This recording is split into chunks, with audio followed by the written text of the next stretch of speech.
जी, अस्सलामु अलैकुम वरहमतुल्लाह।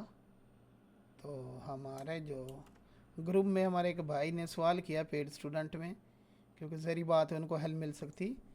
तो उसने कहा है कि क्यूब को जब हम मल्टी डिवाइड भी कर लेते हैं तो फिर भी इसको हम एक खाने में अलग रंग कलर दें तो सबको आ जाता है। आप सबसे पहले ऊपर ये देखें, न्यू स्टूडेंट, ये देखें। ओके, ये यहाँ वायर फ्रेम है, इसके बाद यहाँ सॉलिड है, यहाँ मटेरियल है और यहाँ रेंडर व्यू है। ओके, आपने राइट जानब जाना है, सबसे नीचे यहाँ,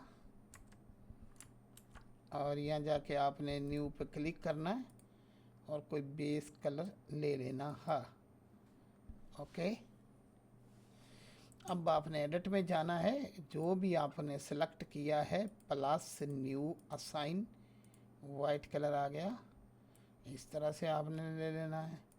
कहीं और आपका मन चाह रहा प्लस, ये देख लें, यहाँ पहले प्लस फिर न्यू फिर असाइन, और व्यू कौन सा है, एडिट मोड, और यहाँ जाके आपने ये ले लेना है।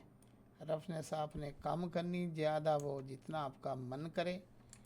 तो ये इस तरह से हो गया। आपको इसके लिए यहाँ जो है शेडर एडिटर, उसमें जाने की कोई ज़रूरत ही नहीं है, उसमें जाने की कोई ज़रूरत ही नहीं है, क्योंकि ये एक क्यूब के अंदर ही ये मल्टी कलर हैं। तो उम्मीद है इसकी समझ आ गई होगी। एडमिशन लेने के लिए रब्ता करें और अपनी ज़िंदगियां चेंज करें।